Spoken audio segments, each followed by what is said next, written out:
Bagaimana cara menguatkan pada jiwa supaya persoalan itu mudah kita terima dan suasana hati menjadi lapang? Selain mengingat kenikmatan yang telah Allah berikan, berupaya meyakinkan diri bahwa persoalan itu ya kita bisa terima dengan baik, maka turun ayat keduanya. Lanjutkan. Ya. Fa inna ma'al usri yusra. Nomor 5. Fa. Kita ngaji pakai ilmu nahwu ya. Fa harfu atfin rabitin baina syai'aini bila hudud. Huruf perangkai dua peristiwa. Jadi ada peristiwa pertama, peristiwa kedua, peristiwa 1 dan 2 disambungkan tanpa jeda. Nyambung. Contoh. Nabi Zakaria berdoa kepada Allah. Minta dianugerahkan keturunan. Dilakukan dalam sholat. Surah Ali Imran di ayat 38. Hunalika da'a Zakaria rabbah qala rabbi habli min ladunka dzurriyyatan thayyibah innaka sami'un du'a. Itu masih berdiri doanya.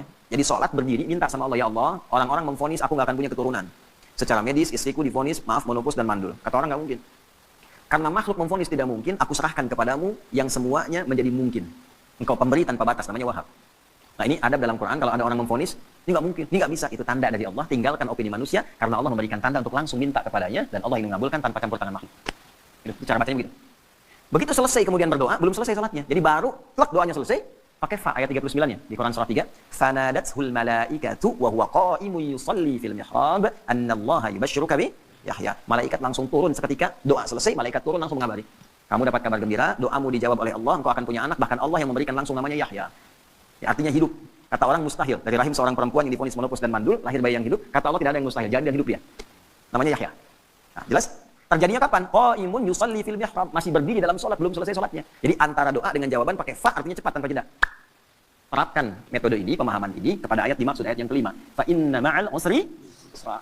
Kalau sedang punya masalah, sedang dialami, ingin melapangkan hati, cepat, jangan pakai jeda. Inna ma'al usri yusra. Seringkali kita baca terjemah, tapi tidak dialihkan ke bahasa psikologi. Sungguh di dalam kesulitan itu ada bahasa gampangnya begini, pasti selesai. Gitu. Ya, setiap masalah ada solusinya, bahasa gampangnya pasti selesai. Kalau Anda menghadapi masalah, apapun itu, seberat apapun, cepat katakan, jangan pakai jeda.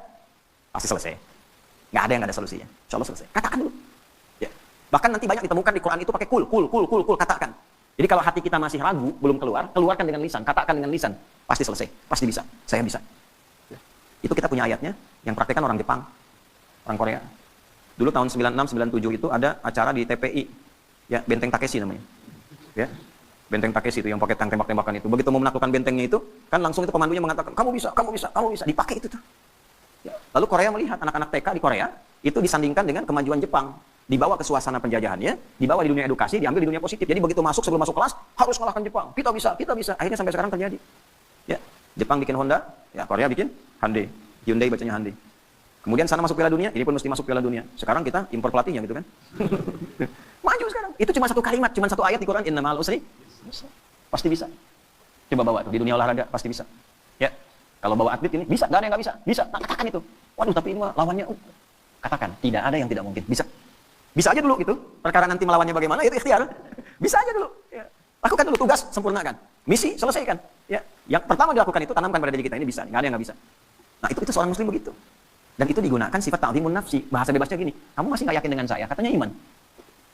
Kamu beriman sama saya, tapi ragu dengan ketentuan saya. Berarti kurang sempurna imannya. Ya. Nah kalau masih ragu, dikuatkan yang kedua. Ini bukan pengulangan, di Quran nggak ada pengulangan. Kaidahnya berbunyi begini, takkidun li ma'nan jadid, taksisun li ma'nan jadid. Jadi kalau ada seperti diulang, itu sebetulnya penguat kepada makna yang baru. Beda dengan yang sebelumnya. Contoh di surat Ar-Rahman itu, fabi ayyi ala'i rabbikuma tukadziban. Berapa kali disebutkan itu? Itu bukan diulang, karena fabi ayyi ala yang kedua beda dengan yang pertama. Fabi ayyi ala yang ketiga beda dengan yang kedua dan yang pertama. Itu dahsyatnya Quran. Nanti kalau sudah masuk surat Ar-Rahman itu, ya kita coba bisa bahas dari satu sampai yang terakhir itu. Itu antara satu, kedua, ketiga sampai ke terakhir beda semua. Ya. Nah ini yang kedua, seakan-akan kita menemukannya seperti pengulangan. Satu, fa inna ma'al usri yusra. Dua, inna ma'al usri yusra. Bagaimana menerjemahkannya? Ya, katakan pada dirimu, masalah ini pasti selesai. Tidak ada masalah yang tidak ada solusinya. Kalau kamu belum yakin juga, nah tegaskan pada jiwamu pasti selesai. Gitu. Jelas? Tidak. Kalau belum yakin juga, tegaskan pada jiwamu. Inna ma' pakai taukid lagi. Ya, gini, pakai ilmu alatnya. Alatnya namanya di i'rab. Inna harfu nasbin wa taukidin tansibul isma wa tarfa'ul khabara mabniyun 'alal fathi la mahalla lahu minal i'rab. Ya, paham? Tidak. Inna harfu nasbin wa taukidin. Huruf nasab. Apa itu nasab? Kalau belajarnya di nahwu sampai di harokat saja. Huruf yang menjadikan kalimat itu berharokat fathah. Kalau jamak pakai kasrah. Kalau kita ngajinya pakai balaghah, nasab itu ungkapan menanamkan sesuatu dengan kuat tanpa goyah. Nasaba rajulun asahu fil ardi. Seseorang menancapkan tongkat di bumi, di tanah tidak goyah kuat. Kalau ada kalimat pakai inna di depannya, artinya tancapkan informasi itu dalam hati, jangan pernah ragu. Fa inna ma'al usri yusra, cepat tancapkan dalam hatimu, pasti selesai. Pasti selesai. Tapi ya Allah, kapan selesainya? Tancapkan di hatimu. Yang kedua muncul. Pakai tauhid. Kan sudah aku tegaskan, tancapkan di hatimu. Jangan berikan celah ragu. Nah, itu maksudnya yang kedua itu. Kadang kan masih ada begitu. Ya, udah berangkat, siap laksanakan. Tapi bagaimana Pak keadaannya? Masih nanya aja berangkat.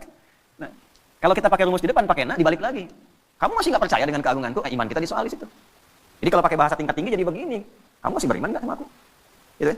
Kan bahasa kita kadang-kadang begitu. Kamu percaya nggak sama saya? Nah, itu digunakan oleh Al-Quran logika itu untuk ditarik, untuk meyakinkan jiwa kita. Ya, nah, jelas di sini? Nah, jadi setiap ada masalah, apapun itu, yang pertama optimis. Ini bisa dilakukan. Ini selesai. Ini ada solusinya. Jelas? Kalau sampai sini, hanya jadi optimisme pribadi. Solusi belum tentu datang. Cuman sampai ke ketenangan. Karena itulah Allah sempurnakan ayatnya. Fa'idha faraghta. Nah, pakai fa lagi, kita pakai ilmu yang tadi. Walaupun hati sudah tenang, tidak menghilangkan ikhtiar kita untuk menyelesaikan persoalan. Kalau sudah tenang, cepat selesaikan dengan ikhtiar. Jangan ditunggu. Allah, ya Allah, saya sudah tenang. Terima kasih ya Allah. Kini giliranmu menyelesaikannya. Oh, tidak. Allah menuntun kita yang ikhtiar. Pakai ilmunya. Pakai tenaganya. Ya. Baik.